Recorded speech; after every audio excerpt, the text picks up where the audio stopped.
क्या? आंखें दिखने लगे, लिखने लगी चुपचाप। बे कम्बे, बे दूनी 4, बे तिया 8। जानबूझकर गलत लिखा। वैसे मेरा हाथ पकड़ा और लिखवाने लगे खुद। मैं देखती ही रह गई उनकी तरफ। लो, सोचती थी ये मेरे पति है या मेरे मास्टर जी। लगता था वो कहेंगे साऊ बस भी करो, हाथ दुखने लगेगा। पर वो कहते थे सावित्री लिखकर हाथ दुखने लगेगा तो भी चलेगा, लेकिन इतना पूरा करना ही होगा। क्या फायदा ऐसी पढ़ाई का? लिखूंगी मैं और चलेगी तो आपकी ही। तो हंसने लगे। सच है तेरा कहना। मैं लिखने लगी, मैं पढ़ने लगी। पहले शेठ जी मुझे पढ़कर सुनाते थे, लेकिन आज एक एक वाक्य, शब्द, अक्षर मेरे लिए जीवित हुए थे। सावन का गीत गाती थी, उसे लिखती थी, खुद का नाम लिखती थी, उस पर से हाथ फेरती थी, पहेलियां बुझाकर उन्हें लिखती थी, और बाहर लोग बड़बड़ करने लगे थे। क्या फायदा ऐसी पढ़ाई का? आई बड़ी बामन की बेटी। पर मैं लिखती थी, पढ़ती थी। पहले लिखने पढ़ने पर उनका बहुत सारा प्यार मिलता था, इसलिए। और धीरे धीरे मुझे भी अच्छा लगने लगा लिखना पढ़ना। कुछ दिन बीते और ससुर जी उनसे कहने लगे, ज्योति, हाँ वैसे तो हमें पढ़ने लिखने की इजाजत नहीं है, और तू सावित्री को पढ़ा रहा है। हवा, वो भी तो इंसान ही है ना। हाँ, पर औरतों को पढ़ने लिखने की इजाजत नहीं है बेटे। औरत पढ़ेगी तो वो चंचल होती है, अविचारी बनती है, दुष्ट होती है। हवा, सावित्री पढ़कर साबित करेगी कि ये सब झूठ है। पर औरत पढ़ेगी तो वो विधवा हो जाती है। हाँ, देखते होती या नहीं। और ऐसा हुआ तो हम किसकी तरफ देखेंगे? जानबूझकर जहर की परीक्षा क्यों ले रहा है? ये परीक्षा होनी ही चाहिए, वरना सच क्या है झूठ क्या है कैसे पता चलेगा? पर बेटे, ससुर जी आगे कुछ न कह पाए और वहां से चले गए। मैंने इनको कहा, ससुर जी जो कह रहे हैं वो सच है क्या? सावित्री, मैं तुम्हें इतना कुछ सिखा रहा हूँ, अरे तुम खुद पढ़ लिख कर तैयार हो, फिर भी वही पूछ रही हो। आप मेरा हाथ में लेकर बैठी है, इसलिए मुझे बहुत डर लग रहा है। अरे किस बात का? पता नहीं, पर आप मुझसे दूर मत जाइए। साहू, ऐसा कुछ भी नहीं होगा। अरे वो लोग हमें डराना चाहते हैं, पिताजी को भड़का रहे हैं, पर तुम तो कम से कम शांति से काम लो। मैं जो हूँ तुम्हारे साथ। वो दिन मैंने बिना कुछ पढ़े, बिना कुछ लिखे ही बिताया। रात भर वो मुझे समझाते रहे, जो पढ़ा उसे दोहराते रहे, और सुबह का सूरज निकला एक नया विश्वास लेकर। मैंने ठान लिया, मेरा निश्चय हुआ, मैं पढ़ूंगी, मैं लिखूंगी, मैं सीखूंगी। और उन्हीं दिनों पुणे के बुधवार पेट में भिड़े जी की हवेली में निचली जात की लड़कियों के लिए पहली पाठशाला खोली गई, और सारे पुणे में जैसे कोहराम मच गया। अब तो शूद्र ही नहीं, शूद्रों की लड़कियां भी पढ़ने लगी। ये तो सरासर अनीति है, अनीति। समय बदल रहा है और क्या। हर समय तो अपने आप चल रहा था और पाठशाला भी चल रही थी, और ऐसे में ही अण्णा साहेब चिपळूणकर जी की हवेली में लड़कियों के लिए दूसरी पाठशाला शुरू हो गई। केशवराव भवाळकर, जगन्नाथ सदाशिव, कृष्ण शास्त्री चिपळूणकर, विष्णु शास्त्री पंडित, ऐसे सब थे कार्यकारी कमेटी में। विष्णुपंत थत्ते नाम का बामन तब पाठशाला में पढ़ाता था, लेकिन लोगों ने तो उसे भी परेशान करना शुरू कर दिया। काम पर मत जाना, नहीं तो जाति से बाहर कर दिए जाओगे। तुम्हारे वर्तन के परिणाम तुम्हारे बच्चों को भुगतने होंगे। दूसरी आवाज पहली वाली आवाज में मिल गई। डर गया ना वो मास्टर जी, उसने तो पाठशाला आना ही छोड़ दिया। उस दिन शेठ जी घर लौटे वही चिंता में डूबे हुए, यहाँ से वहां, वहां से यहाँ, यहाँ से वहां, वहां से यहाँ। अजी, मिल जाएगा दूसरा मास्टर जी, मिल जाएगा दूसरा मास्टर जी। हाँ, लेकिन तब तक पाठशाला तो बंद नहीं रख सकते। लेकिन ये लोग मन के इतने कच्चे कैसे होते हैं? अब होता है कोई कोई मन का कच्चा, सब सहन करना पड़ता है। सावित्री, लेकिन तुम तो नहीं हो मन की कच्ची। नहीं नहीं, मैं आपकी पत्नी जो हूँ। हाँ, तो कल से तुम ही चलो पाठशाला में। किस लिए? अरे 4 किताबें पढ़कर सुनाओ, तब तो कुछ तय हो जाएगा। नहीं नहीं, मैं नहीं। नहीं तो क्या तुम नहीं पढ़ा सकती? नहीं नहीं, मेरी बात पूरी होने के पहले ही वो बाहर चले गए, भवालकर जी के यहाँ। उन दोनों में क्या बातें हुई पता नहीं, लेकिन भवालकर जी उसी वक्त हमारे घर चले आए। भाभी जी, भाभी जी, भाभी जी, कल से आप पाठशाला में पढ़ाओगे, ये तय हो चुका है। अब मेरी बात। देखिए भाभी जी, मैं आपको पढ़ाऊंगा कैसे पढ़ाया जाता है। बात नहीं है, आप नहीं मेरी भाभी जी, अब तय हुआ, तय हुआ। वो दोनों मेरी कोई भी बात सुनने के लिए राजी नहीं थे, फिर से बाहर चले गए और दूसरे ही दिन सुबह फरमान निकल आया, चलो जल्दी से तैयार हो जाओ, पाठशाला जाना है। हाँ? मैं ना तो नहीं कह सकती, लेकिन हाँ भी नहीं कह सकती। पूरी तरह डर गई थी। अजी आज तक कभी घर के बाहर नहीं निकली हूँ, और अब पाठशाला जाकर कैसे पढ़ाऊं? अभी अभी लिखना पढ़ना जान रही हूँ, तो क्या बालिस्टर समझू अपने आप को? हाँ? क्या करूं? पर काम रुक जाएगा, और मेरे शेठ जी की बात कैसे टालूं?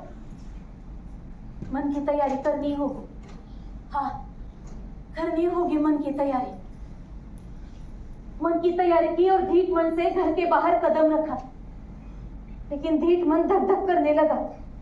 मैं नीचे देखकर चल रही थी, साथ में शेठ जी भी थे, पर कोई औरत काम के लिए घर के बाहर निकले ऐसा वो जमाना नहीं था। लोग हमारे आगे पीछे चलने लगे, हमें घूर घूर के देखने लगे। कौन है वे ये औरत? सर पर पल्लू और चल रही है छम्मक छल्लो। फूले ने एक और औरत रख ली क्या? मेरे पाँव ठिठकने लगे। मैंने जैसे तैसे खुद को संभाला और चलने लगी। लोग बहुत ही हमारे आगे पीछे चलने लगे। जैसे ही पाठशाला पास आई तो सब लोग समझ गए कि मैं पाठशाला जा रही हूँ, और सब तरफ एक ही वार्ता फैल गई। फूले अपनी पत्नी को सिखाने के लिए पाठशाला लेकर आया, ये तो सरासर अधःपतन हो गया। अब एक शूद्र स्त्री पाठशाला में सिखाने लगी है। भगवान, कैसे होगा सब अब? हाँ?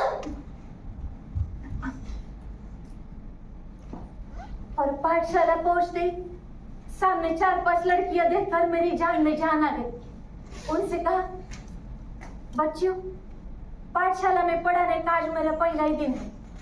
कैसे पढ़ाते हैं, क्या क्या पढ़ाते हैं, ये तो मैं नहीं जानती, लेकिन जितना मुझे आता है वो आपको बताने के लिए आई हूँ। आज तक बड़ मायके के बाद शेठ जी के साथ की, और कुछ तो बोल सके। तो सुबह ये पाठशाला और शाम को घर में पाठशाला में कैसे पढ़ाया जाता है, ये सीखने की मेरी पाठशाला शुरू हो गई। ये सिलसिला तो रोज का ही हो गया। जी, मेरे सिखाने से लोग बहुत ही बातें करने लगे, तो मैंने एक बार शेठ जी से कहा भी, सुनिए, अगर मेरे सिखाने से इतनी चर्चाएं हो रही है तो देख लीजिए ना दूसरा मास्टर जी। नहीं, तब तक करूंगी मैं काम। अरे, जब मैं पढ़ रहा था तब भी ऐसे ही चिल्ला रहे थे गला फाड़ कर। और मुफ्त का मास्टर जी अच्छा ही होता है क्यों? मैं जब पाठशाला में सिखाने के लिए जाती तो लोग खिड़की दरवाजे पर खड़े हो जाते, बुरी बुरी गालियां बकते। अब पाठशाला पहुंचते ही मैंने खिड़की दरवाजे सब बंद करना शुरू कर दिया। बंद कमरे में नीति बोध वाचन, हिसाब किताब, भौगोलिक जानकारी, मराठों का इतिहास पढ़ाना, ऐसे सब काम चल रहे थे। और बाहर शेठ जी महार मुची मांगों की बस्ती में जाते थे और उन्हें शिक्षा का महत्व समझाते थे। एक शूद्र स्त्री पाठशाला में सिखाने लगी है, महाभयंकर। मायरा, कुछ ज्यादा ही घमंड आने लगे इन छोटे लोगों में। जी, औरत होकर इतना घमंड अच्छा नहीं है। इन लोगों को अभी नहीं ना कुचला तो ये लोग हमारे सर पर बैठेंगे रात नीचे। हाँ, इस औरत को घर बिठाना कुछ ज्यादा मुश्किल नहीं है। बहुत चर्चा, बहुत चर्चा। एक औरत सिखा रही है, मानो कि जैसे जंग छिड़ गई है। लेकिन डरने से कुछ नहीं होने वाला। आज की तरह राजनीति से छूटने वाली यह पहेली नहीं थी। खुद को बहुत अक्लमंद समझने वाले रास्ते में छेड़छाड़ करने लगे। कोई बाजू से जाता था, थूकता था, थू। कोई सामने से आता था, हुंकारता था। अजी सीधी सादी शादीशुदा औरत में डर के मारे कांपती थी। एक दिन किसी ने कीचड़ फेंका मेरे ऊपर।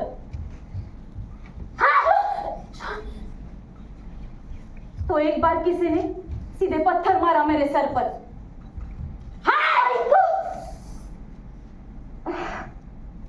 एक दिन मेरे आगे पीछे 2-4 लोग इकट्ठा हो गए। चारों तरफ से मुझे घेर लिया। क्या करूं? डर के मारे मैं कांपने लगी। जैसे तैसे हिम्मत की और ऊपर देखा और सूरज भगवान को प्रणाम करते हुए बोली, भगवान, मैं अपना कर्तव्य निभा रही हूँ। भगवान आप सबको क्षमा करे, आप सबका भला करे। हर मन में भगवान का और इनके नाम का जप करने लगे। चुपचाप सब लोग वहां से हट गए। लेकिन पाठशाला पहुंची तो भी मेरा दिल जोर जोर से धड़क रहा था। और दूसरे ही दिन से शेठ जी ने मेरे साथ एक सिपाही देना शुरू कर दिया, क्योंकि मैंने धर्म के बंधन नहीं माने थे, समाज के बंधन उखाड़ कर फेंके थे। इस वजह से पूना में गुस्से की लहर उठी थी। नहीं, कई लोग तो मानते थे कि मैंने राष्ट्र का अपमान किया है। अब एक औरत पाठशाला में सिखाने लगी है, इस वजह से पूना का माहौल क्यों बिगड़ने लगा? लेकिन आजकल तो किसी भी बात पर कोई भी संतप्त हो जाता है, अपनी आवाज उठाता है। लेकिन जब सच में जरूरत हो तब शांत रहता है, ये देखकर चिढ़ाती है। अब लहू जी बुआ मांग और रानबा महल जैसे लड़कियों को पाठशाला में पहुंचाते थे, वैसे ही मुझे भी साथ देने लगे रास्ते में। अब पाठशाला के काम आगे बढ़ रहे थे। रास्ता पेट या ताल पेट, बुधवार पेट। घर का काम होने के बाद मैं पढ़ने बैठती थी, लिखने बैठती थी। मैं जब पढ़ने बैठती थी तो ससुर जी मेरी तरफ बस देखते ही रहते थे। उनके मन में क्या चलता था ये मैं जान नहीं पाती थी। एक रात को ऐसा ही हुआ। ससुर जी का खाना होने के बाद मैं बर्तन ढककर पढ़ने बैठी तो ससुर जी दरवाजे पर जाकर ही खड़े हो गए। इनकी राह देखते बैठे। ये आए तब बहुत देर हो चुकी थी। पूरे गांव में जैसे अंधेरा फैला हुआ था, पूरा गांव जैसे सुनसान हो गया था। ये ससुर जी को जागते हुए देखकर बोलने लगे, हवा, कितनी देर हो गई है? चलिए सो जाइए। देर हो गई है ना? हाँ। तो तू इतनी देर से आएगा तो मैं जागू तो क्या हुआ? हवा, आपकी उम्र तो देखिए। हाँ, उम्र की बात छोड़, तो क्यों अपने पीछे ये बला लगा रहा है? बला? हाँ, बला। तुझे पाठशाला से निकाला था, वापस दाखिल किया। यही शायद मेरी गलती हो गई। इस घर में पैदा होकर तू पढ़ा तो पढ़ा, लेकिन अब तू सावित्री को भी पढ़ा रहा है। हवा, मैं जो काम कर रहा हूँ, मुझे कुछ मत बता। समाज जिस बात के लिए मनाही कर रहा है वही बात तू कर रहा है। क्यों? किस लिए? अरे रोज बगीचे में मुझे मिलने के लिए लोग आते हैं। पहले तो सीधी तरीके से बातें किया करते थे, बाद में धाक फटकार की भाषा शुरू हुई। क्या?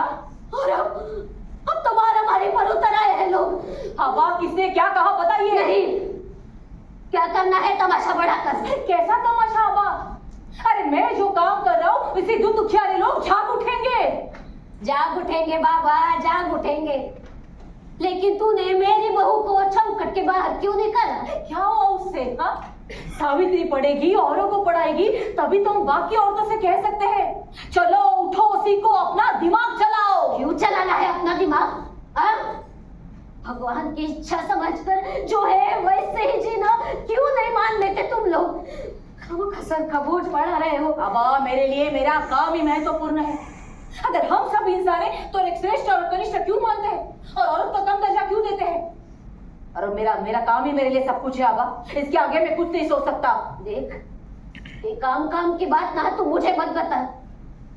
तू कर तुझे जो करना है, लेकिन मेरी बहू को बाहर मत लेके जा। अब देख, तेरे साथ बहस नहीं करता, क्योंकि तू जो कहता है वो सच भी लगता है, पर जब चार लोग मिलते हैं ना बाहर, दिल की धड़कनें बढ़ जाती है। अब मेरी जान चली जाएगी तो भी चलेगा, लेकिन अब ये काम नहीं बंद कर सकता, वरना समाज का बहुत नुकसान हो जाएगा। ज्योति, ज्योति तू कर तुझे जो करना है। हाँ, पर सावित्री भी अपना काम चालू ही रखेगी। एक बार रुक गए तो सब खत्म हो जाएगा। अब हम नहीं रुक सकते। ज्योति, ज्योति क्या करूं रे मैं? मेरे जैसा बाप आखिर कर ही कह सकता है। ओखली में सर दे बैठा हूं, ऊपर से बस घाव घाव पड़ रहे हैं। ज्योति, आज मैं बाहर लोगों को जबान देकर आया हूं। एक तो वो दोनों पाठशाला का काम छोड़ देंगे, या फिर घर। हाँ, तुझे कैसे कहूं कि घर छोड़ दे? सावित्री को भी ऐसे कैसे कहूं? पर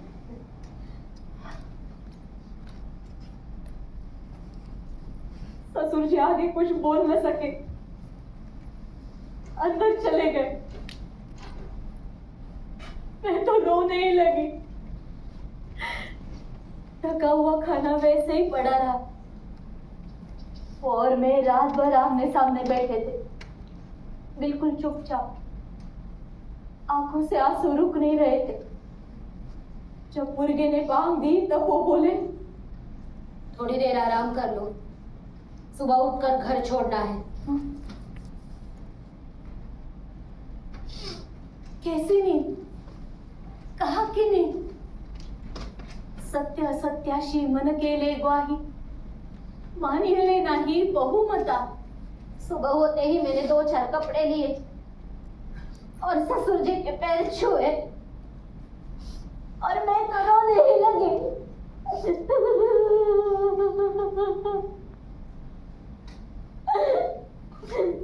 ससुर जी भी रो रहे थे। उन्होंने मुझे ऊपर उठाया। जिस घर में मैं पढ़ना सीखी, लिखना सीखी, उसी मेरे अपने घर को आज मैं छोड़कर जा रही थी, हमेशा हमेशा के लिए। कदम डगमगा रहे थे, पर घर छोड़ा। अंदर ही अंदर कुछ टूट रहा था, और बाहर लोग बड़बड़ा रहे थे। इस फूले ने खुद घर छोड़ा तो छोड़ा, साथ में अपनी पत्नी को लेकर छोड़ा। अरे कहाँ उतारेगा ये पाप का बोझा? अरे हम खुद ही हमारी पाप की गठरी बांध रहे थे। इनके कुछ दोस्त और उनकी बीवियां ही हमारा साथ दे रही थी। उस्मान भाई शेख और फातिमा शेख, इन दोनों भाई बहनों ने कुछ दिन के लिए उनके घर में हमें रहने के लिए आसरा दिया। इंसान ही इंसान को गिराता है, और इंसान ही इंसान को ऊपर उठाता है। अब तो क्या, हम ही हमारे और हमारे ही का। कुछ दिन के बाद हम हमारे खुद के घर में रहने के लिए चले गए। फिर हमारे घर में चर्चाएं होने लगी, काम बढ़ने लगा।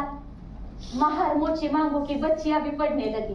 पर आज भी गांव में बेटियां पढ़ाई छोड़कर घर संभालती हुई, या फिर घर के छोटे बच्चों को संभालती हुई नजर आती है। ऐसा क्यों होता है? सभी को पढ़ना लिखना चाहिए। मुझे तो आपकी एक बात याद आ रही। पाठशाला चल रही थी, मैंने स्कूल में बच्चियों को एक निबंध लिखने को कहा था। रखमा होगी कुछ 13-14 साल की। अरे लिख कर हुआ तो झट से उठी और जोर से पढ़ने लगी। रखमा, हाँ। निबंध का नाम मैं और मेरा धर्म। बामन लोग कहते हैं वेद हमारी निजी संपत्ति है, सिर्फ ब्राह्मण ही वेद पढ़ सकते हैं। तो इससे ये साफ जाहिर होता है कि हम लोगों के लिए धर्म की कोई भी पुस्तक नहीं है। अगर हमें वेद पढ़ने की इजाजत नहीं है, तो वेदों में लिखे हुए धर्म के नियम हम पर लागू ही नहीं होते हैं। यही साफ जाहिर होता है कि नहीं? तो हे भगवान, तूने बताया हुआ कौन सा धर्म हम पर लागू होता है ये बता दो, तो हम वैसे ही बर्ताव करेंगे। भैया भैया भैया भैया, मैं तो सुनती ही रह गई। अरे इतनी सी बच्ची बोल रही थी क्या? हमने जो सिखाया उसका कुछ तो फल मिला, पर आज वो सब काम माटी मोर हो गया है। अरे आज विचारों को गाड़ दिया जा रहा है, और विचारों को गाड़ने के लिए पूरी फौज ही तैयार है। अरे गाड़ा गया विचार उखाड़कर बाहर निकालने के लिए एक पीढ़ी से भी ज्यादा समय आवश्यक है, और ये विचार ऐसे ही गड़े रहे तो हमारे पास कुछ भी नहीं बचेगा। लेकिन हमारे जमाने में ऐसा नहीं था। विचारों का अस्तित्व हमारे साथ था। एक रात सबका खाना होने के बाद सब लोग अपने अपने घर चले गए। मैंने बिस्तर बिछाया, दिए की रोशनी कम कर दी। धुंधली रोशनी में दिन भर क्या हुआ इसका हिसाब किताब चल रहा था, और पिछले दरवाजे से कुछ गिरने की आवाज आई, पर सब शांत हुआ। फिर से पिछले दरवाजे से आवाज आई। आप रुकिए, कौन है? कौन है वहां? दो लोग हाथ में कुल्हाड़ी उठाते हुए अंदर की तरफ घुस रहे थे। उनके चेहरे पर की मगरूरी धुंधली रोशनी में भी छिप न सकी। वो लोग हाथ में कुल्हाड़ी उठाते हुए ही अंदर की तरफ घुस गए। अरे हाथ हटाओ जी, हाथ हटाओ। हाथ हटाने के लिए नहीं आए हम यहाँ। फिर किस लिए आए हो? तुम्हें खत्म करने के लिए। मुझे मारने? क्यों? मैंने आप लोगों का क्या बिगाड़ा है? हमारा कहाँ कुछ बिगाड़ा है। तो आप लोग मुझे क्यों मारना चाहते हो? क्योंकि तुम्हें मारने के लिए हमें पैसे दिए गए हैं। किस लिए? यही तुम्हारी पाठशाला सिखाने का काम उन्हें समाज के खिलाफ लगता है। ऐसा आपको भी लगता है? हमें इससे क्या लेना देना? हमें तो इस काम के लिए पूरे हजार रुपए मिलने वाले हैं। यानी पैसों के लिए आप लोग मुझे मारना चाहते हो? यानी मेरे मरने से आपका फायदा ही होगा? ठीक है, तो फिर मारिए मुझे। अरे गरीब जनता की सेवा करना ये तो मेरे जीने का कर्म है, तो उनके हाथों मरना मेरे लिए तो अच्छा ही होगा। तो फिर मारिए मुझे। अरे मारिए। शांत मन से शेर जी मरने के लिए तैयार हो गए। सिर्फ मेरे दिल की धड़कनें सुनाई दे रही थी, और तभी उन दोनों ने अपने हाथ की कुल्हाड़ी नीचे डाल दी। इनके पैरों में वो गिर ही गए। हम नहीं आपको मार सकते, लेकिन जिन लोगों ने आपको मारने के लिए हमें भेजा है ना, हम उन्हें ही खत्म कर देंगे। अब उन दोनों की आंखें लाल लाल हो गई थी। दुख और गुस्सा उनकी आंखों में उतर आया था। शेठ जी ने उन्हें रोका, समझाया। सामने क्या आया था और क्या हो रहा था, ये सोचते सोचते नींद कब लग गई ये पता ही नहीं चला। उन हत्यारों के नाम थे धोंडीबा, नामदेव, कुंभार और रोड़े। दोनों भी रात की पाठशाला में सीखने लगे। आगे जाकर रोड़े हुए उनके शरीर रक्षक और कुंभार तो काम का आधार स्तंभ। उन्होंने वेदाचार नाम का ग्रंथ भी लिखा। तब विचार था, इसलिए हत्यारों का हृदय परिवर्तन हुआ, ऐसा मुझे लगता है। लेकिन आज एक के बाद एक अलग विचार करने वाले लोगों की हत्याएं कर दी जाती है। ऐसा क्यों होता है? अजी इंसान को मारकर उसके विचारों को खत्म किया जा सकता है क्या? विचारों की बात चली रही है तो मुझे तब की एक बात याद आ रही है। पाठशाला चल रही थी, आते जाते दरवाजे के पीछे से विधवा सिर मुंडा औरतें नजर आती थी। उनको अशुभ मानते थे। मेरे आने जाने के रास्ते पे ऐसी एक औरत रोज मुझे देखती थी। एक दिन मैं पाठशाला से घर आ रही थी, उसने मुझे देखा और छिपते छिपाते मेरे पीछे पीछे चलने लगी। मेरा भी ध्यान उसी के ऊपर था। घर नजदीक आया तो वो झट से अंदर घुसी। अरे मानो कि उसकी जान में जान आ गई हो। आगे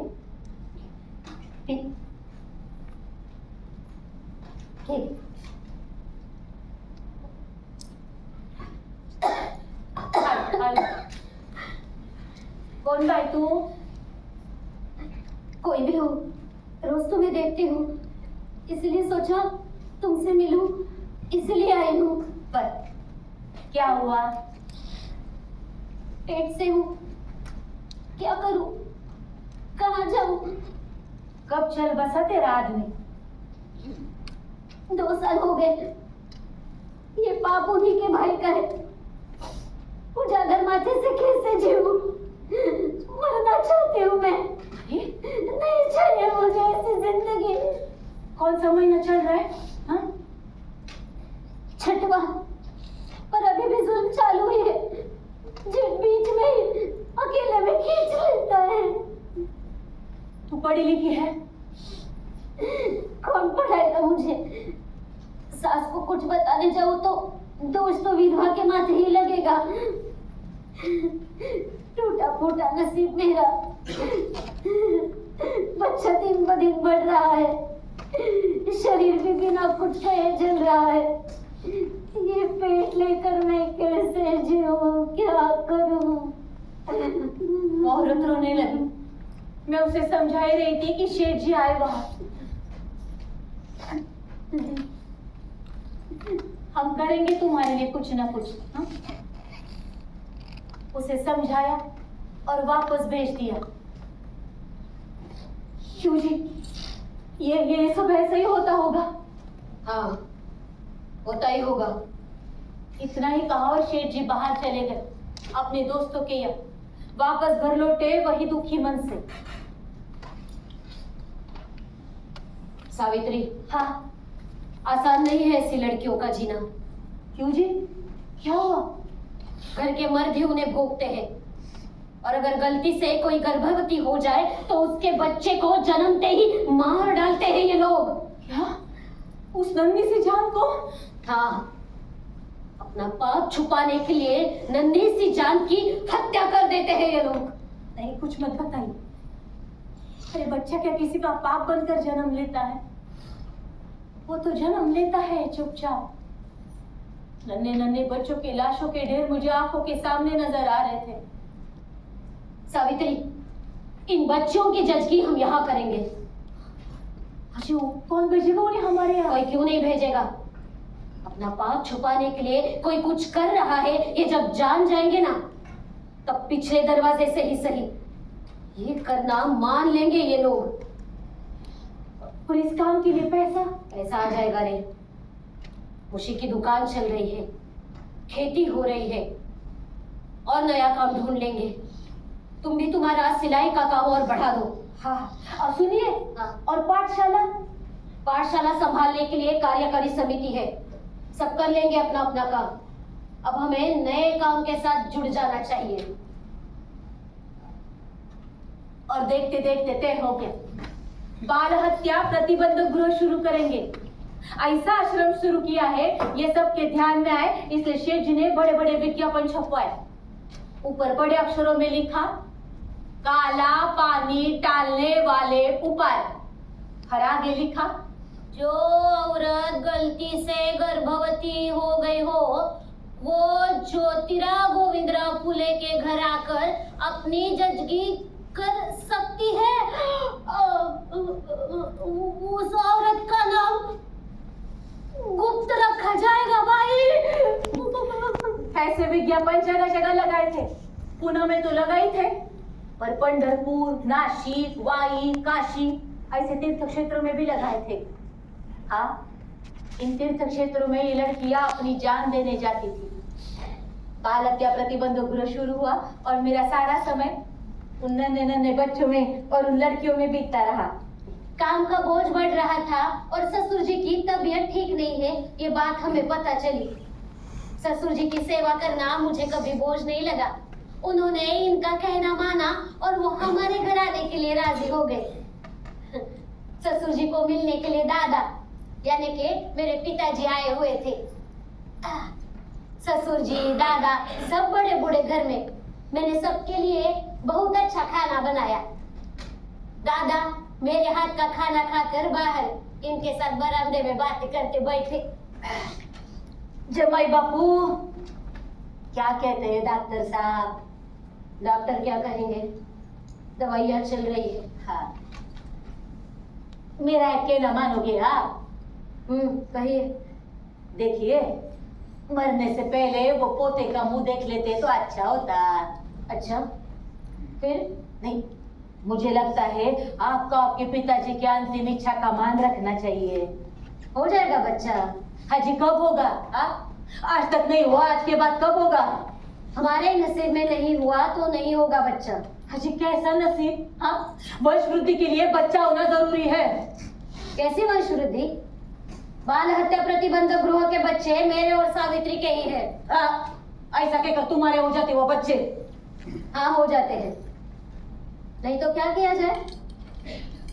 अजी दूसरी शादी की जाए। दादा, ये आप कह रहे हैं? हाँ, होगी शायद मेरी बेटी बांझ, तो क्या आपको बच्चा नहीं चाहिए? दादा, मेरी सावित्री को बांझ मत कहिए। अरे उसे ऐसे अपमानित क्यों कर रहे हैं? मैं ही नपुंसक निकला तो हम डॉक्टर के पास गए और डॉक्टर ने कहा खोट ज्योतिबा में ही है, और सावित्री ने कहा मुझे बच्चा चाहिए, तो क्या आप उसकी दूसरी शादी करवाएंगे? जमाई बापू कुछ भी मत बोलिए। कुछ भी नहीं, सच ही कह रहा हूँ। अगर मैं उसके लिए सौतन ला सकता हूँ तो वो मेरे लिए सौतन क्यों नहीं ला सकती?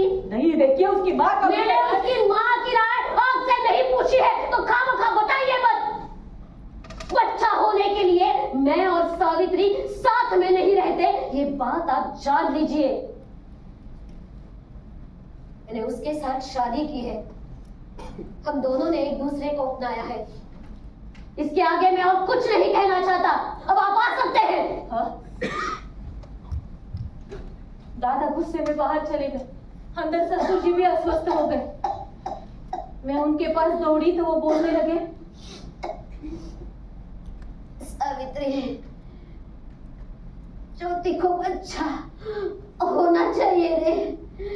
दूसरी शादी में कोई गलत बात नहीं है बेटी, लेकिन ये बात मैं उसे कैसे समझाऊं? और मैं सोचने लगी क्या होगा अगर शेख जी की दूसरी शादी करवाई तो। और मैंने तय किया शेख जी की दूसरी शादी करवा कर ही रहूंगी। पर वो क्या मेरी बात इतनी झट से मानने वाले थे? और ऐसे में ही कुछ दिनों के बाद ससुर जी चल बसे। शेख जी ने उन पर अंतिम संस्कार किए, लेकिन 13वीं पर गरीब लोगों को, अपाहिज लोगों को खाना खिलाया, गरीब विद्यार्थियों में किताबें बांटी। मेरे मन में एक बात रह गई, ससुर जी जाने से पहले अपने पोते का मुंह देख लेते तो। और ससुर जी के जाने के बाद इनकी दूसरी शादी का विचार मेरे मन में कुछ ज्यादा ही पक्का होने लगा। एक दिन ऐसे ही विचारों में डूबी थी, तब शेठ जी किसी लड़की को लेकर घर आए। लो, तुम्हारी बेटी को घर ले आया हूँ, पकड़ो। मैंने उसको अपने पास बिठाया। रो रो कर उसकी आंखें सूज गई थी, नाक लाल हो गई थी। पति के पश्चात किसी और का गर्भ पल रहा था उसके पेट में। नाम क्या है तुम्हारा? काशी। जान देने गई थी नदी पर, हाँ? अजी, आप वहां पर सही समय पर पहुंचे, इसीलिए उसे घर ले आ सके। अरे जान इतनी सस्ती है क्या? हा? बच्चा नई जिंदगी जीने के लिए, नई सांस लेने के लिए जन्म लेता है। वो जैसे जीने चाहे उसे जीने दो। जो गलतियां हमने की वो उसे ना दोहराए, इसलिए उसे अच्छे संस्कार दो। हाँ? और अगर लड़की हुई तो? लड़का हो या लड़की, देखो तुम अपना बच्चा खुद अपने हाथ से हमें सौंप दो, हम उसे अपना बच्चा समझकर ही पालेंगे। काशी ज्यादा बात नहीं करती थी, दरवाजे के पीछे ही रहती थी, अंधेरे में। कहती थी मैं अंधेरे में ठीक हूँ, मेरा पवित्र साया आप पर ना पड़े। उसे खाना खिलाने जाओ तो कहती मुझ जैसे अभागन को खिलाने का पाप आप क्यों कर रहे हो? कभी कुछ दुख दर्द हुआ, कभी कुछ नहीं कहती थी। ज्यादातर लड़कियां ऐसी होती थी, लेकिन काशी मन ही मन में कुछ ज्यादा ही कुड़ती थी। काशी को लड़का हुआ, हमारे हाथ में अपना बच्चा सौंपकर चली गई वो अभागन। 12वें दिन हमने घर को सजाया, बच्चे को झूले में डाला, नाम रखा यशवंत। बहुत नाम कमाना, ऐसा उसके कान में कहा। काशी ने सौंपा हुआ बच्चा खुद अपना ही माना, आगे चलकर उसे गोद ही लिया और उसने भी यशवंत फूले ये नाम साकार करते हुए इनका गौरव ही किया। यशवंत हमारा ही बच्चा समझकर बड़ा हुआ। किसी ब्राह्मण स्त्री के पेट से उसने जन्म लिया है, इसलिए हमें पराया नहीं हुआ। पर आज भी ये जात पात की बात चली रही है।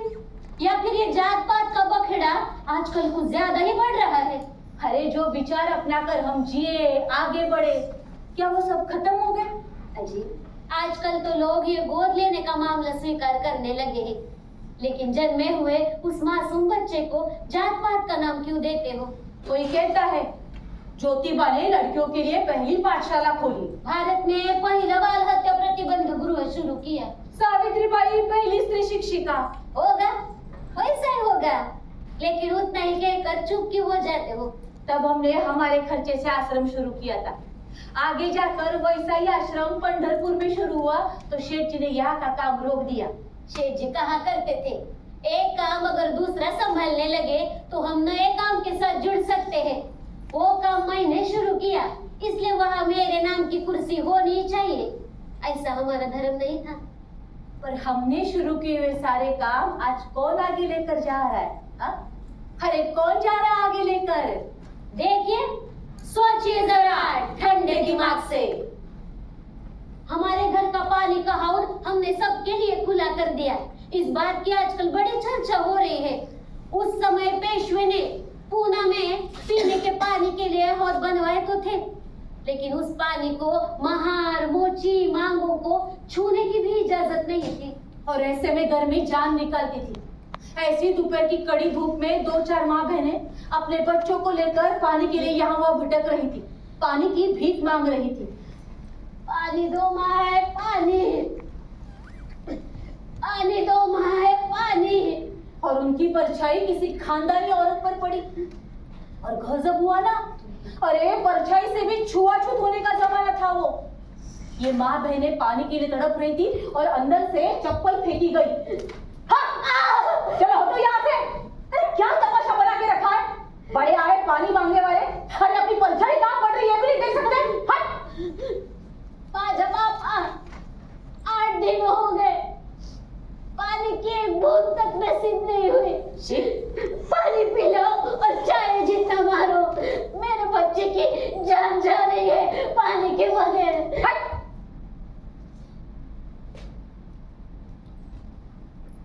वहां से शेठ जी गुजर रहे थे। शेठ जी उन औरतों को लेकर घर आए। मैंने उनको पानी पिलाया, खाना खिलाया। वो औरतें चली गई। शेठ जी कहने लगे, सावित्री, पानी के लिए इंसान कितना लाचार होता है ना।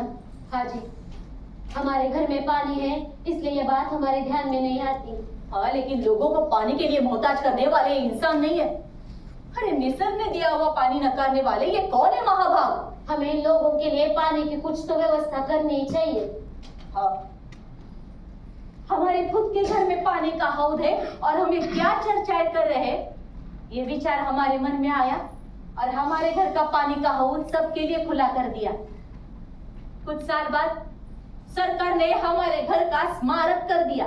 बड़ा अच्छा लगता है सब। और औरतों का पानी जो तोड़ दिया सरकार ने, बहुत बुरा लगता है मेरे मन को।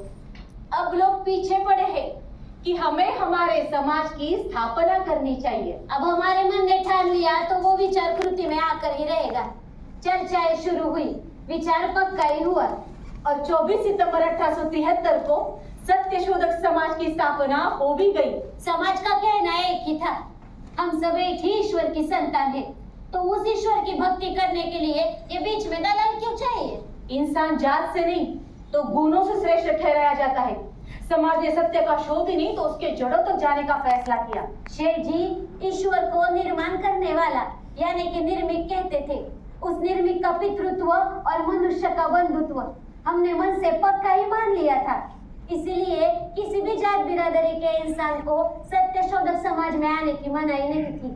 सत्यशोधक समाज के रीति अनुसार बिना बच्ची की शादी की रीत शुरू करने का निर्णय हुआ। शादी में फिजूल की खर्ची नहीं करेंगे, ये भी तय हुआ। हाँ, आज भी आप लोग ऐसी शादी होनी चाहिए ऐसा बस कहते हैं, लेकिन तब हमने ऐसी शादियां कराई थी। सकूबाई वैसे तो शेठ जी की दूर की रिश्तेदार थी, लेकिन उसकी और मेरी ज्यादा बनती थी। उसका लड़का हमारी मुशी के दुकान में काम करता था, विदुर था। शेठ जी ने उसे पढ़ने को कहा, पढ़ रहा था। एक दिन शाम ढलते समय सकूबाई हमारे घर आई। क्यों रे? आपके साथ कुछ बात करनी है। क्या? बेटे की शादी का सोच रही हूँ। कोई लड़की है क्या तेरी नजर में? हाँ, बढ़िया अच्छी है और उसका काम भी ठीक ठाक चल रहा है। और शादी के लिए इतना सारा पैसा कहाँ से लाए? एक दो क्षण मैंने विचार किया, कहा हम देखते हैं क्या कर सकते हैं। हाँ, मैंने शेठ जी के साथ बात की और शेठ जी ने समाज के लोगों के साथ, और तय हुआ सत्यशोधक समाज के रीति अनुसार ये शादी करेंगे। ये बात उन दोनों माँ बेटों ने भी मान ली। अजी की उत्साह की लहर दौड़ गई सब तरफ। ये नहीं हो सकता, बिल्कुल नहीं हो सकता।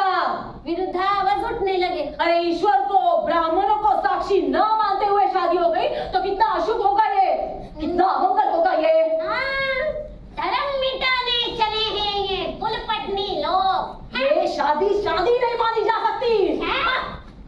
इन धर्म के ठेकेदारों ने लड़की के घर वालों को भड़काया। लड़की का बाप तो रोने ही लगा, लेकिन लड़के की माँ सकुबाई मन से पक्की थी, वो किसी की सुनने वाली नहीं थी। कोई कुछ मत बोलिए, ये मेरा और मेरे बेटे का नहीं तो सत्यशोधक समाज का सवाल है। ये शादी होगी होगी और होकर ही रहेगी।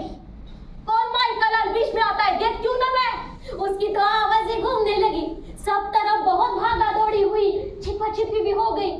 और 25 दिसंबर 1873 को सत्यशोधक समाज की पहली शादी हो गई। मानो कि जैसे हम जीत गए। पर आज भी ये काम आगे ले जाने के बजाय आप लोगों ने उसे वही अधूरा छोड़ दिया है, ऐसा लगता है। सत्यशोधक समाज के कामों के साथ साथ बाकी के काम भी चल ही रहे थे। इन कामों के साथ साथ याद आती है उस वक्त की हजामों की हड़ताल। हाँ, उस वक्त हुई थी हजामों की हड़ताल, लेकिन कुछ और ही वजह से।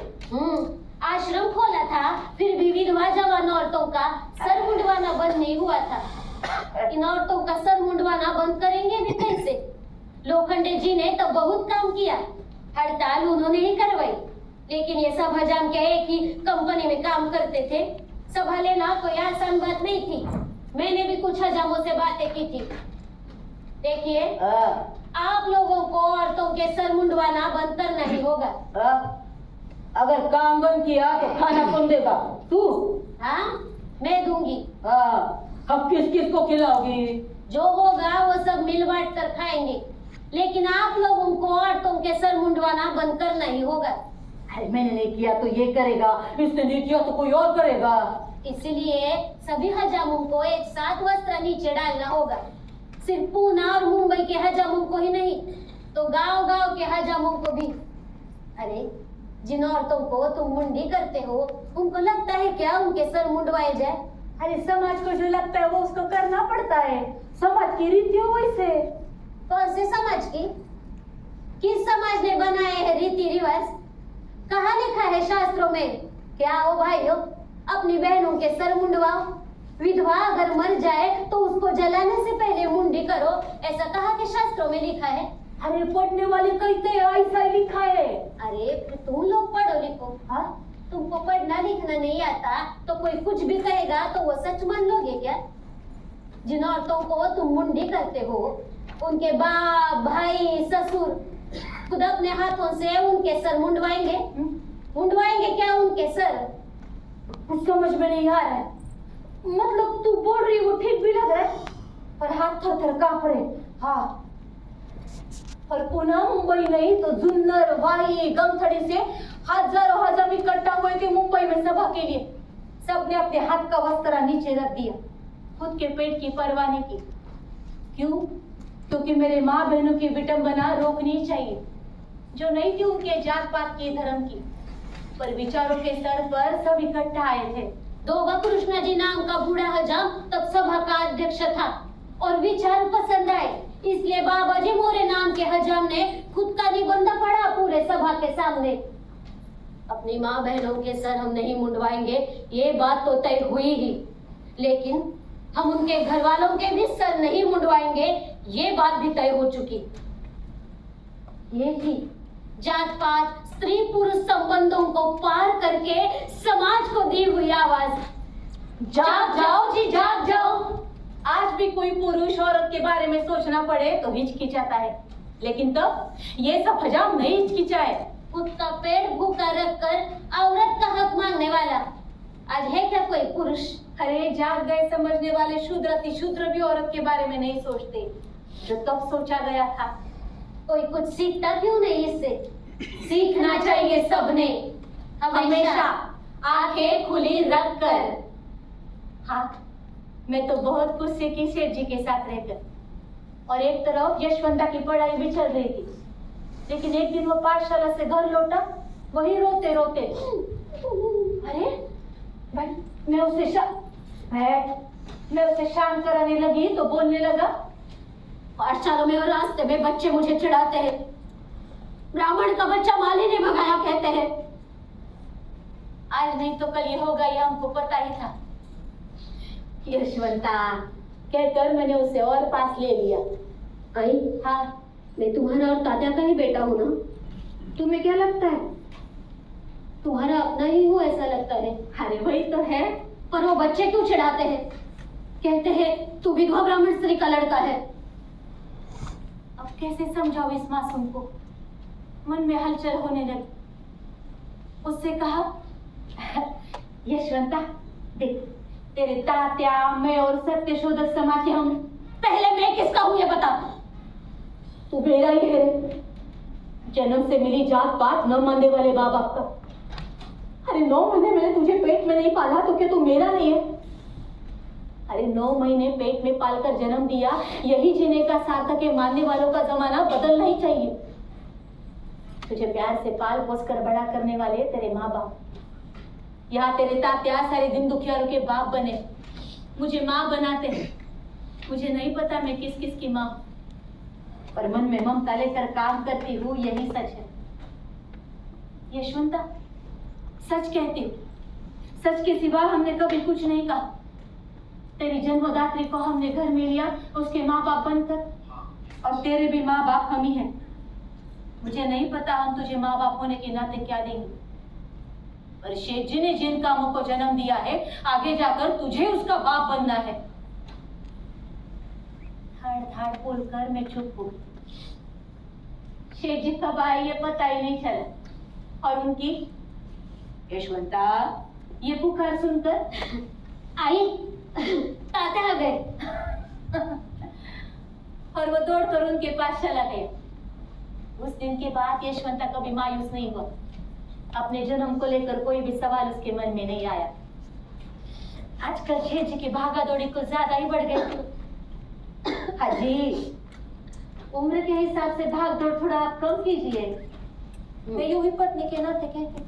हाँ, और अगर मैंने काम के बीच में आवाज दी तो तुम तो अपना खाना छोड़कर उठना बंद करो। हाँ हाँ, अब यूं ही आवाज देने लोगोगे ना तो करूंगी मैं भी बंद। ऐसी बातें शुरू हो गई तो एक बार मैंने कहा, अजी उम्र हो गई अब हमारी। उम्र का और काम का क्या नाता सावित्री? उम्र तो बढ़ती ही रहेगी, लेकिन काम कभी बूढ़े नहीं होते। अजी, लेकिन मेरा काम के बारे में कुछ भी नहीं कहना। मैं कहती हूँ हम हट्टे कट्टे हैं, तब तक यशवंता की शादी करा देते हैं। हाँ? और उन्होंने मेरा कहना माना, यशवंता के लिए एक अच्छी लड़की ढूंढना शुरू कर दिया। एक दिन चिंता में डूबे हुए शेठ जी, मैं घर में अकेली ही हूँ, ये देखकर मुझसे कहने लगे, सावित्री मुझे समझ में नहीं आ रहा है कि क्या करूँ। किस बारे में? अरे यशवंता की शादी के बारे में। क्यों, क्या हुआ? अब माली समाज का कोई भी लड़की देने के लिए तैयार नहीं है, और दूसरे जात की लड़की कैसी मिलेगी? अरे किसी ब्राह्मण से के पेट से उसने जन्म लिया है, इसलिए कोई ब्राह्मण अपनी बेटी देगा क्या? अजय, ऐसा कैसा कहते हो? आज तक इतने लोगों के लिए, अछूत समझे गए समाज के लिए आपने काम किया है, तो लड़की तो जरूर मिलेगी, मुझे विश्वास है। ये कैसा विश्वास है तुम्हारा? ये मेरे शेठ जी के काम के ऊपर का विश्वास है। बहुत दिनों के बाद शेठ जी खुलकर हंसे, और मेरा कहना सच हुआ। ज्ञानोबा ससानी जी ने उनकी लड़की हमारे यशवंता को देने का तय किया। शादी तय तो हो गई, और हमारे समधी जी को, ससानी जी को लोगों ने बहुत परेशान किया।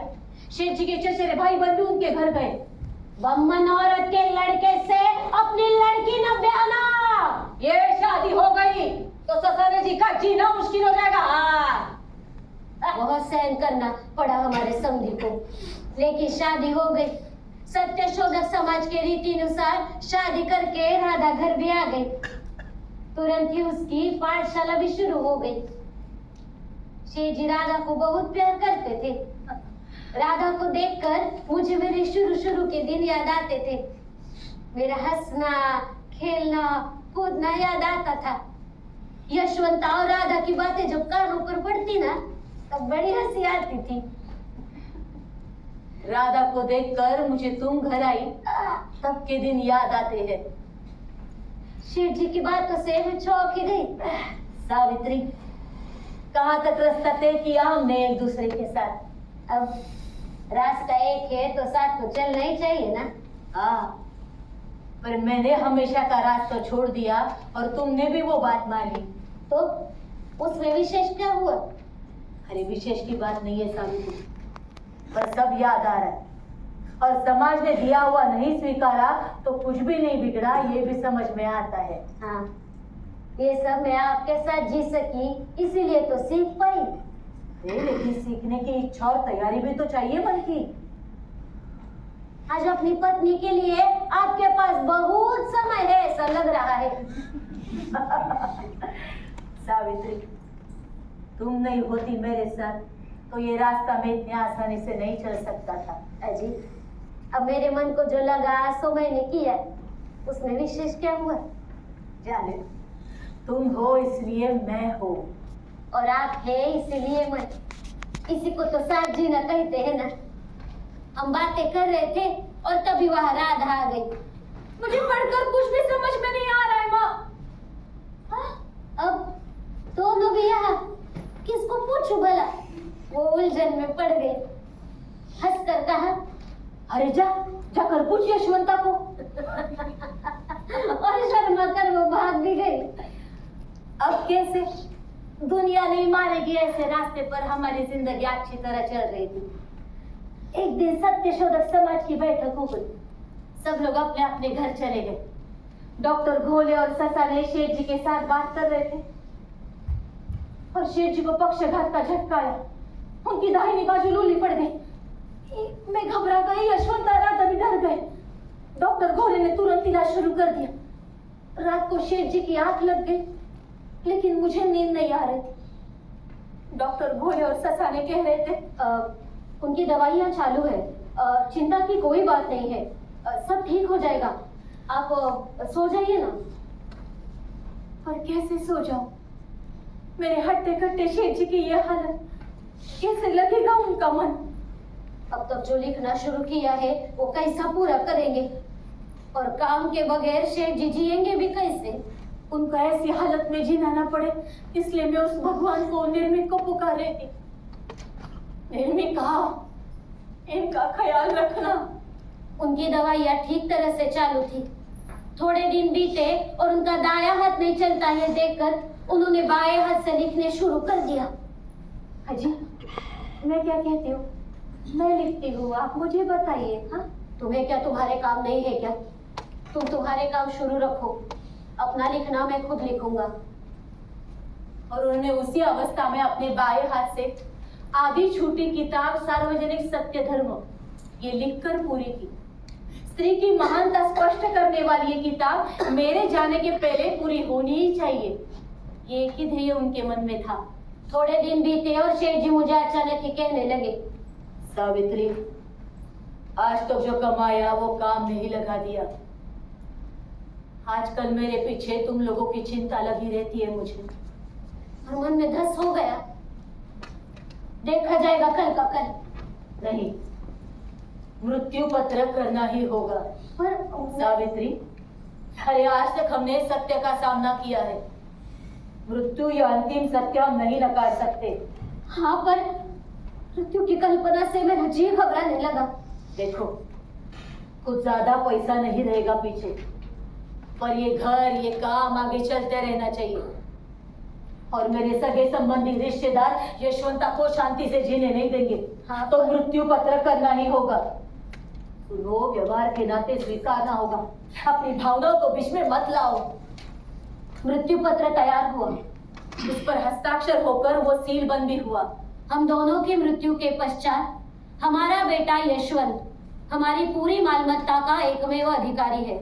हमारा बेटा पूरी तरह बालिग और समझदार होने पर अपनी पुश्तैनी जायदाद हंसी खुशी संभाल सकता है। हमारी जमा पूंजी पर हमारे भाई बंधुओं का, रिश्तेदारों का किसी भी प्रकार का कोई अधिकार नहीं है। हमारा बेटा यशवंत अभी नाबालिग है, इसलिए मैं और मेरी पत्नी सावित्री उसे विद्या शिक्षण दे रहे हैं। उसका अहम कारण यही है कि हमारे बाद यशवंता ने अज्ञानी, अछूत, दीनदली, शूद्र अति शूद्रों को उनके अधिकार, उनके हक उन्हें समझाकर उनकी धूर्त, ठग, मानवद्रोही आर्यभट्ट ब्राह्मणों के चंगुल से छुटकारा करने के काम में उसे अपना सारा जीवन समर्पित करना होगा। हम दोनों की मृत्यु के पश्चात हमारे आखिरी संस्कार सत्य शोधक समाज के अनुसार करने का एकमेव अधिकार सिर्फ यशवंता को ही है। मैं मन ही मन में कह रही थी, मृत्यु का एहसास स्वीकार करने की ताकत शेठ जी मुझ में आपने ही दी। मृत्यु का एहसास स्वीकार करने की ताकत शेठ जी मुझ में आपने ही दी। सत्य शोधक समाज के अनुसार विधि करने को कायदे से मंजूरी मिली और शेठ जी जैसे शांति हो गए। अब शेठ जी बिस्तर पर से बिल्कुल उठ नहीं पा रहे थे। ये बात वो सहन नहीं कर पा रहे थे। लोग उनको मिलने के लिए आ रहे थे। ताराबाई आई, पंडित रमाबाई आई, कहने लगे शायद ज्योतिबा फिर जन्म लेंगे, सावित्री फिर जन्म लेगी, लेकिन दोनों का एक दूसरे को काम में साथ देना केवल आदर्श है। लोग हितवादी आए। आज तक बीती शाम में हुई चर्चाएं उन्हें याद आती होंगी। जोश जोश में बात करने वाले उनके फुलिया सिर्फ हंस रहे थे। उनसे देखा नहीं गया, वो चले गए। वाड़वेकर जी दूर कोने में बैठे हुए थे। सत्य शोधक समाज के लोग तो गांव-गांव से आए हुए थे। यशवंता, राधा यहाँ से वहां कर रहे थे। मुझे तो कुछ भी समझ में नहीं आ रहा था। मैं उनके पास बैठी रही। कल क्या होने वाला है, इसी विचार में थी और तभी वो कुछ कहना चाह रहे थे। कहिए जो कुछ कहना है। सामने बैठे लोगों पर उन्होंने नजर डाली और कहने लगे धीरे से, अब मेरे जाने का वक्त नजदीक आ रहा है। मेरे जाते वक्त आप लोगों के दर्शन हुए और आप लोग सत्य शोधक समाज का काम आगे लेकर जा रहे हो। ये देखते हुए मुझे मृत्यु आ रही है। मैं शांति से उसका स्वीकार कर रहा हूँ। शूद्राति शूद्र को ऊपर निकालकर उनकी उन्नति करना अब आपके प्रयत्न पर निर्भर है। मुझे मेरी जिंदगी में जो करना सही लगा वही करने की मैंने कोशिश की है। वो काम आपको आगे लेकर जाना होगा। आपके काम में अनेक रुकावटें आएंगी, अड़चनें आएंगी, लेकिन ऐसे वक्त डगमगाना नहीं। सत्य पर पूरा विश्वास रखना, यानी वो निर्मिक आपको जरूर सफलता देगा। मैं कहा, इस बात का शोक मत करना। वो एक सत्य और साधारण घटना है, पर आप लोग अपना काम करते रहना। सब लोग रोने लगे। तात्या तात्या तात्या, लोग सिसकियां ले रहे थे। गजानन, हमारा भतीजा, मेरे पास आया और रोने ही लगा। अब उन्हें नींद नहीं आ रही थी पर वो कुछ कह भी नहीं रहे थे। मैंने गजानन को शांत किया। देख, अंदर यशवंता बड़ा बेचैन हो रहा है, उसे समझाना होगा। उसे समझाने के लिए मैं उठ रही थी और तभी उन्होंने मेरा हाथ पकड़ा। यशवंता को, राधा को बुलाओ। यशवंत, राधा दौड़े। एक दूसरे को संभालना, काम संभालना। सावित्री, आगे वो कुछ कह न सके। सब लोगों को इशारों से कहने लगे, रोना मत। उन्होंने ही इशारा किया, अखंड शुरू करो। निर्मिके निर्मिले मानवो पवित्र, कमी जास्त सूत्र बुद्धीमध्ये, पीड जाता बुद्धी नाही सर्वांमध्ये, शोध करादे पुरतेपणी।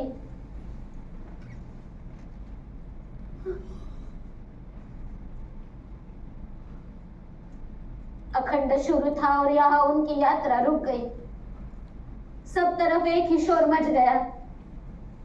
तब तक कोई डॉक्टर घोले को बुलाने के लिए गया, लेकिन सबका रोना सुनकर वो अंदर आए, वही रोते रोते। यशवंता, राधा, गजानन एक दूसरे को बिलक कर उनकी तरफ देख रहे थे। जो देह चेतना रहित हुआ था, उनके महायात्रा की तैयारी शुरू हो गई। मन बड़ा सूना सूना सा हो गया था। कल क्या होने वाला है कुछ भी समझ में नहीं आ रहा था। उनको ले जाने का वक्त आया और तभी बाबा भाऊजी और माधवा भाऊजी मेरे जेठ जी बीच में आ गए। ज्योतिबा हमारे भाई बनते तो उनके शव को कंधा हम लोग देंगे। ऐसा नहीं चलेगा। तात्या ने ऐसा करने के लिए साफ मना किया है। डॉक्टर घोले शांत स्वर में समझा रहे थे। ऐसे कैसे? कंधा हम देंगे, टिटवा हम पकड़ेंगे, अग्नि भी हम लोग ही देंगे। यशवंता हमारा अपना खून नहीं है तो वो रीति से टिटवा नहीं पकड़ सकता, अग्नि भी नहीं दे सकता। देखिए, जानबूझकर टेढ़ी चाल मत चलिए, वरना मुझे पुलिस बुलानी होगी। तात्या के इच्छा के विरुद्ध हम कुछ भी नहीं करेंगे। डॉक्टर बोल रहे थे और मैं अंदर ही अंदर गुस्सा हो रही थी। ठीक है, हम नहीं तो ना सही तो फिर गजानन देगा अग्नि। जेठ जी भी बोल ही रहे थे और मैं अंदर ही अंदर भड़क उठी थी। अजी, खून का रिश्ता समझाने वाले इन लोगों ने आज तक क्या किया है खून के रिश्ते के लिए? गजानन इतना सा, उसके मन पर क्या बीतेगी इसका कुछ विचार। एक क्षण विचार किया, उनके पैरों को मन ही मन में छुआ, कहा मुझे शक्ति दीजिए।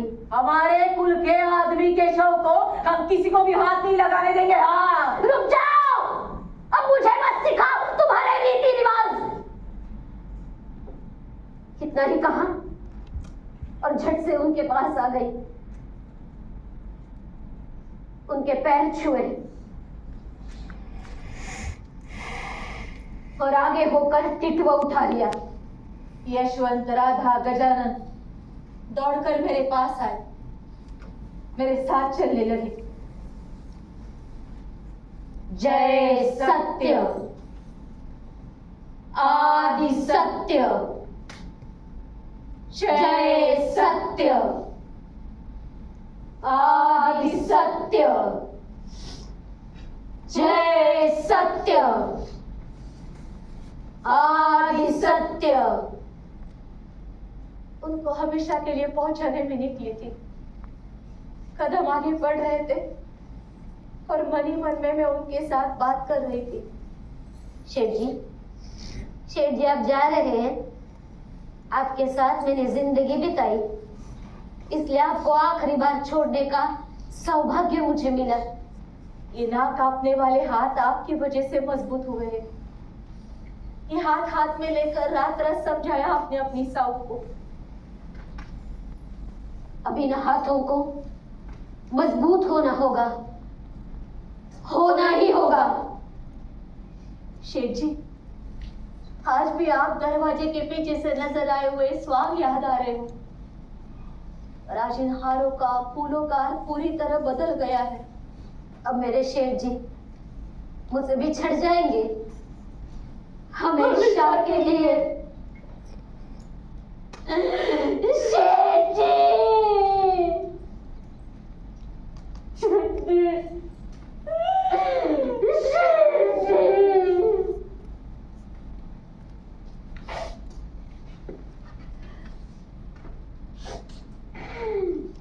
शेठ जी गए और सच्चाई का सामना करने की ताकत शेठ जी की तरह मुझ में था। मैंने यशवंता को समझाया, वो आगे पढ़ने लगा। राधा की पढ़ाई भी चल रही थी। मुझे तो काम में भी उनकी साऊ ये पुकार सुनाई देती थी। 2 साल के बाद जब लोकहितवादी जी का देहांत हुआ, तभी भी मन बहुत उदास हुआ। अपना समाज सुधारने के लिए उन्होंने बहुत सारा काम किया है, ऐसा सासवड़ में अध्यक्ष भाषण में मैंने कहा भी। अब सत्यशोधक समाज के काम आगे चल ही रहे थे। यशवंता की पढ़ाई पूरी हो चुकी थी, डॉक्टर बन चुका था वो। आज तक हमने जो कमाया वो काम में ही लगा दिया। मामा परमानंद जी की कृपा से बड़ौदा के महाराज सयाजीराव गायकवाड़, इनके यहाँ से हर महीना पैसे आते थे, फिर भी खर्ची चलाना मुश्किल हो गया था। और ऐसे में ही 1897 में पूना में प्लेग की लहर दौड़ गई। सब लोग जंगल की तरफ दौड़ने लगे। आस पड़ोस के बच्चे मैंने गांव-गांव भेज दिए। ऐसे में शूद्रों की मदद कौन करेगा? मैंने यशवंता को बुला लिया, बस्ती बस्ती पर काम शुरू किया। समाज के लोग भी मदद के लिए थे। यशवंता इलाज कर रहा था और मैं रोगियों को वहां तक पहुंचा रही थी। अच्छा जा बाबा जा। आई, तुम इतना काम मत किया करो। यशवंता तू तेरा काम कर, जा, ज्यादा बात मत कर। आई, प्लेग की बीमारी है, मेरी बात को समझो। अरे काम के बाद सूझबूझ खो जाती है यशवंता, खो नहीं चाहिए। आई, तुम करो काम, पर बीमारी फैल रही है तो मरीज को यहाँ तक लाना मतलब अब। यशवंता तू डॉक्टर है, वही काम कर। मरीज का इलाज करना ये तेरा काम है, मुझे मेरा काम करने दे। ज्यादा बातों में मत उलझा। आई नहीं यशवंता, तू ज्योतिबा और सावित्री का बेटा है। काम करते वक्त तो काम करना चाहिए कि नहीं, इसका विचार उसके मन में नहीं आना चाहिए। खुद को मृत्यु आई तो भी, और या तू मुझे समझा रहा है? हाँ? आई, मैं मरूंगा तो भी चलेगा, मैं जाता हूँ ना बस्ती पर, तू मत जा। अरे बेटे, इंसान से जुड़ी हुई भावना अपने काम में लगा। तो ऐसे पहले तू मेरे पहले मर गया तो भी धीट मन से देखूंगी मैं।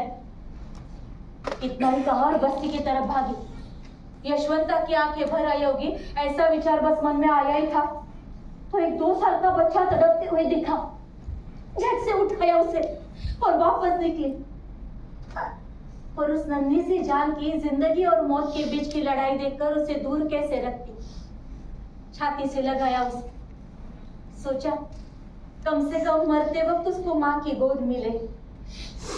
बच्चा मर गया और मुझे प्लेग की बीमारी हो गई। यात्रा खत्म हो गई।